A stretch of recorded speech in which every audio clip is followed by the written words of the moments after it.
ബംഗ്ലാദേശിൽ നടന്ന കലാപവും ഷേഖ് ഹസീനയുടെ രാജ്യം വിട്ടു പോകുന്നതും തൊട്ടു പിന്നാലെ വഖഫ് ബോർഡ് കേന്ദ്ര സർക്കാർ പാർലമെന്റിൽ അവതരിപ്പിച്ചതുമെല്ലാം ചേർത്ത് വെച്ചുകൊണ്ട് പുതിയൊരു അഭ്യൂഹം രാജ്യത്ത് ശക്തമാണ്. അതായത് മോദിക്ക് ഇല്ലെങ്കിൽ BJPക്ക് എതിരെ പ്രവർത്തിക്കുന്ന മാധ്യമങ്ങളും പ്രതിപക്ഷ പാർട്ടി നേതാക്കളുമെല്ലാം മോദി സർക്കാർ ഉടൻ നിലംപതിക്കും എന്നുള്ള ഒരു പ്രസ്താവനകളും വാർത്തകളുമാണ് നൽകിക്കൊണ്ടിരിക്കുന്നത്. അതിനവർ പ്രധാനമായി ചൂണ്ടിക്കാണിക്കുന്നത് TDP, അതായത് ഇപ്പോഴുള്ള മുന്നണിയിലെ പ്രധാനപ്പെട്ട ഘടകകക്ഷിയായ TDP, ചന്ദ്രബാബു നായിഡു TDP പിന്തുണ പിൻവലിക്കുമെന്നാണ്.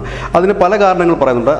അമേരിക്കയുടെ നേതൃത്വത്തിൽ ഒരു സംഘം അതിനായി പ്രവർത്തിക്കുന്നു എന്ന് പറയുന്നു. ചന്ദ്രബാബുവിനെ മുന്നിൽ നിർത്തിക്കൊണ്ട് ഉള്ള നീക്കം എന്ന് പറയുന്നു. പ്രതിപക്ഷ പാർട്ടികൾ പറയുന്നു ചന്ദ്രബാബു നായിഡു പിന്തുണ പിൻവലിച്ചേക്കാമെന്ന് പറയുന്നു. വഖഫ് ബോർഡിൽ തന്നെ അത് തെളിഞ്ഞു വരും എന്ന് പറയുന്നു. അത് പാസ്സാക്കാനായി പോകുമ്പോൾ ഒരുപക്ഷെ ചന്ദ്രബാബു നായിഡു പിൻവലിച്ചേക്കാം എന്നുള്ള അഭ്യൂഹങ്ങളാണ്. കഴിഞ്ഞ കുറേ നാളായി ഇത്തരത്തിലുള്ളൊരു അഭ്യൂഹങ്ങൾ വളരെ ശക്തമാണ്. നമുക്കറിയാം ബംഗ്ലാദേശിൽ നടന്ന സംഭവ വികാസങ്ങൾക്ക് തൊട്ടു പിന്നാലെ കോൺഗ്രസ് നേതാക്കന്മാർ രാജസ്ഥാനിലുള്ളതും ഒപ്പം തന്നെ അവരുടെ ഏറ്റവും മുതിർന്ന സൽമാൻ ഖുർഷിദ് ഉൾപ്പെടെയുള്ളവർ പറഞ്ഞത് ഇത് ഇന്ത്യയിലും സംഭവിക്കും, കാരണം അടിത്തട്ടിൽ അതിനുള്ള നീക്കങ്ങൾ നടക്കുന്നു, പുറമെ ശാന്തമാണ് എന്നുള്ളതാണ്.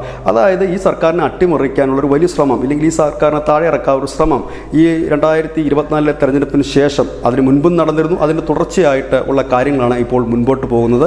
ഏത് വിധേനയും ഈ സർക്കാരിനെ തകർക്കുക, ഇല്ലെങ്കിൽ ഈ രാജ്യത്തിന് ഒരു അന്തരീക്ഷം, ഒരു അസ്ഥിരതയുടെ അന്തരീക്ഷം ഉണ്ടാക്കുക എന്നുള്ളതാണ്. ഇവിടെ ഏതായാലും നമുക്ക് അതൊന്ന് പരിശോധിക്കാം, ഈ വാർത്ത എത്രത്തോളം സാധ്യമാകും എന്ന്. ഏതായാലും നമുക്ക് ആദ്യം തന്നെ ഈ പ്രതിപക്ഷ നേതാക്കളുടെയും ഒപ്പം തന്നെ പ്രതിപക്ഷത്തുള്ള മാധ്യമങ്ങളുടെയും ആ വാർത്തയെ നമ്മൾ ശരിവെക്കുകയാണെങ്കിൽ ഇപ്പോഴുള്ള സീറ്റ് നില എത്രയാണ് പാർലമെൻറ്റിൽ, ഇതിനെ BJP അതിജീവിക്കുമോ എന്നുള്ളതാണ് നമ്മൾ നോക്കേണ്ടത്.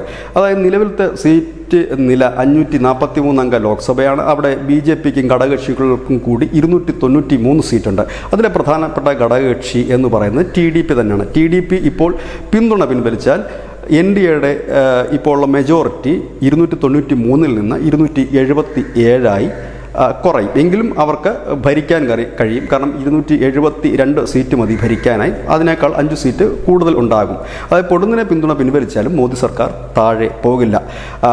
ഇല്ല എങ്കിൽ ബാക്കിയുള്ള സ്വന്തം MLA അടക്കമുള്ളവരെ അടർത്തിയെടുക്കാനുള്ള നീക്കം ഉണ്ടാകണം. ഇത് മുൻകൂട്ടി കണ്ടുകൊണ്ട് തന്നെ BJP ചില നീക്കങ്ങൾ നടത്തുന്നു എന്നുള്ളതാണ് ഇപ്പോൾ നമുക്ക് വാർത്തകളിൽ നിന്ന് മനസ്സിലാക്കാൻ കഴിയുന്നത്. പ്രധാനമായും ജാർഖണ്ഡിൽ 3 MP ജാർഖണ്ഡ് മുക്തി മോർച്ച, അവിടെ ജാർഖണ്ഡ് ഭരിക്കുന്ന പാർട്ടിയാണ്.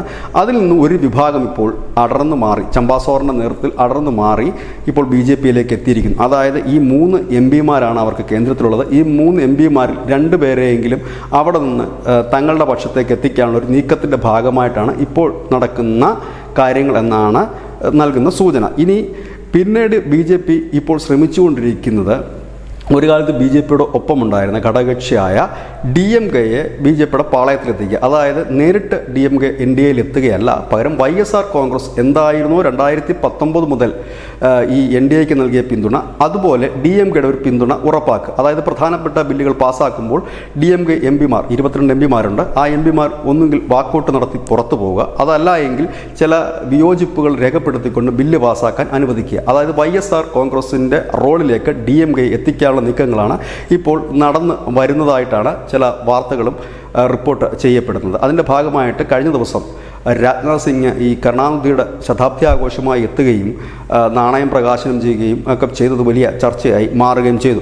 ഇവിടെ മറ്റൊരു കാര്യം, TDP പോയാൽ സ്വാഭാവികമായി 4 MP YSR കോൺഗ്രസ് BJPക്ക് പിന്നിൽ അണിനിരക്കും എന്നുള്ള കാര്യം യാതൊരു തർക്കവുമില്ലാത്ത കാര്യമാണ്. ഒപ്പം തന്നെ BJP നോക്കുന്ന മറ്റ് കക്ഷികൾ എന്ന് പറയുന്നത് ഈ ശരത് പവാറിൻ്റെ 8 സീറ്റ് MP ശരത് പവാറിൻ്റെ NCP ആണ്. കാരണം ശരത് പവാറിൻ്റെ മകൾ സുപ്രിയ സുലെ എങ്ങനെയെങ്കിലും കേന്ദ്രമന്ത്രിയാക്കണം എന്ന് വലിയ ആഗ്രഹം മനസ്സിൽ സൂക്ഷിക്കുന്ന ആളുകൂടിയാണ്.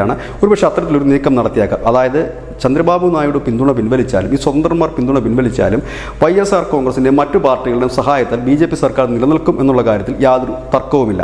അതുകൊണ്ട് തന്നെയാണ് കഴിഞ്ഞ തവണ, അതായത് 2ാം മോദി മന്ത്രിസഭയുടെ കാലത്ത് YSRന് കൊടുത്ത ആ സ്ഥാനം DMKയ്ക്ക് നൽകാനുള്ള നീക്കം BJP തെരഞ്ഞെടുപ്പ് റിസൾട്ട് വന്ന അന്നു മുതൽ ആരംഭിച്ചതാണ്. ആദ്യം പരസ്യമായി തന്നെ NDA മുന്നണിയിലേക്ക് ക്ഷണിച്ചുകൊണ്ടായിരുന്നു BJPയുടെ പ്രതികരണം വന്നതെങ്കിൽ ഇപ്പോൾ NDAയുടെ ഭാഗമായിട്ട് BJP ചേർക്കുന്നതിനായി BJPയുടെ കേന്ദ്ര നേതൃത്വം തന്നെ അല്ലെങ്കിൽ കേന്ദ്ര നേതാക്കൾ തന്നെ DMKയുടെ പ്രധാനപ്പെട്ട പരിപാടികളിലും മറ്റും പങ്കെടുക്കുന്ന വാർത്തകളും പുറത്തു വരുന്നു. ഏതായാലും പ്രതിപക്ഷത്തിൻ്റെ ഒരു വലിയ രീതിയിലുള്ള അഭ്യൂഹങ്ങൾ ശക്തമാണ് രാജ്യത്ത്. ഈ സർക്കാർ ഏത് നിമിഷവും നിലംപതിക്കും, TDP പിന്തുണ പിൻവലിക്കും. കാരണം അത് പറയുന്നതിന് ചില കാര്യങ്ങളുണ്ട്. കാരണം TDP ചന്ദ്രബാബു നായിഡു 2019 NDA മുന്നണി വിട്ടതാണ്. അങ്ങനെ ഒരു കാര്യത്തിലേക്കാണ് കാര്യങ്ങൾ മുൻപോട്ട് പോകുന്നത്. കാരണം വഖഫ് ബോർഡിൻ്റെ ബില്ല് വരുമ്പോൾ TDPക്ക് BJPയെ എതിർത്ത് വോട്ട് ചെയ്യേണ്ടതായിട്ട് വരും. കാരണം TDPയുടെ കരുത്ത് മുസ്ലിം വോട്ടുകളിലാണ് എന്നൊക്കെയാണ് അഭ്യൂഹങ്ങൾ പരക്കുന്നത്.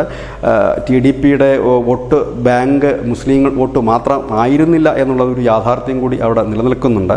മറ്റൊന്ന്, ഈ JDUവിൻ്റെ പിന്തുണ പിൻവലിക്കുന്നതിനെക്കുറിച്ച് ഇപ്പോൾ ആരും ഒന്നും തന്നെ പറയുന്നില്ല. കാരണം JDU പിന്തുണ പിൻവലിക്കില്ല എന്ന് ഏറെക്കുറെ വ്യക്തമാകുന്ന സാഹചര്യം. കാരണം പിന്തുണ പിൻവലിച്ചാൽ അത് നിതീഷ് കുമാർ മാത്രമാകും എന്ന ഒരു വാർത്തയാണ് പുറത്തു. കാരണം ആ പാർട്ടി പിന്നെ നിതീഷ് കുമാറിലേക്ക് മാത്രം ഒതുങ്ങിപ്പോവുകയാണ് ചെയ്യുന്നത്.